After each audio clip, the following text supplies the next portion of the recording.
Who is this actually good for? Who should skip it, and is it worth the price for a normal everyday buyer? If you're the sort of person who already has a decent stereo system and you're looking to add that extra rumble that makes movie explosions feel like they're happening in your living room, the Bowers & Wilkins ASW 610XP might be the answer. Link is in the description if you want to check the product details on Amazon. If you've ever been disappointed by a sub that sounded tight but never really filled the room, you're probably wondering whether this 10-inch unit can deliver the depth you need without turning your floor into a vibrating table. When I started digging into the subwoofer market, the first thing that jumped out was how many models try to hide trade-offs behind glossy marketing. Some promise deep bass but need a massive cabinet, others claim compact but end up sounding thin. The ASW 610XP sits in a sweet spot. It's big enough to move air, yet its enclosure is sleek enough to blend into a modern home theater setup. The real question is whether that balance translates to everyday use, or if you end up paying for a design that sounds good on paper but feels underwhelming when you fire up your favorite action film. First off, let's talk about who will actually benefit from this sub. If you already own a set of Bowers & Wilkins speakers or a high-end AV receiver that lets you fine-tune crossover points, you'll appreciate the low-pass filter bypass. That feature lets you route the sub's output directly to the amp's line-level inputs, giving you full control over how the bass integrates with the rest of the system. In practical terms, I tried it with a 7.2-channel surround setup in a medium-sized living room, about 250 square feet. By setting the main speakers to roll off at 80 Hz and letting the sub handle everything below that, the dialogue stayed crystal clear while the low frequencies became a smooth, enveloping foundation. It wasn't just about louder explosions. The bass extension gave the low end of a John Williams score a richness that made the room feel alive, without the boom feel you sometimes get with cheaper subs.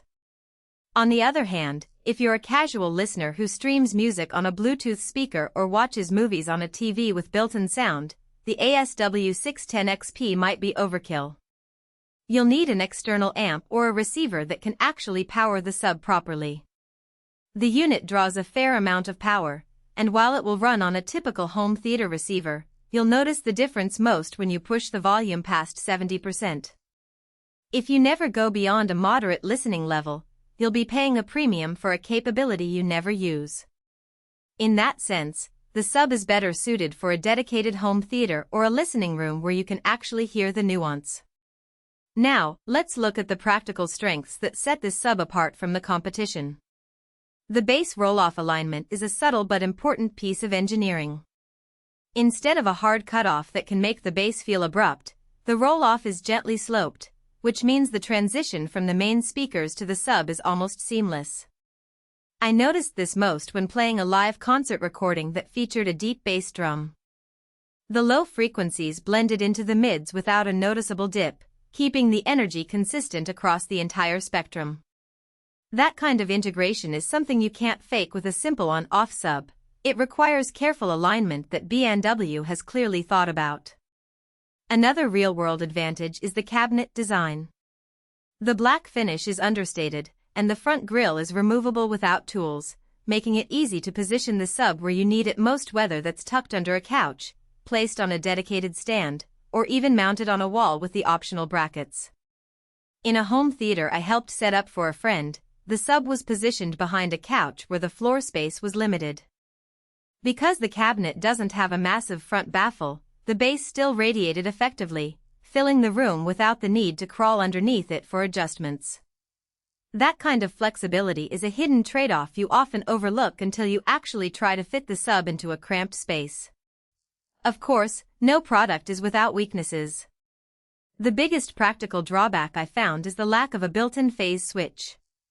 Some subwoofers let you flip the phase polarity to fine-tune how the sub interacts with the main speakers, which can be crucial in rooms with asymmetric layouts.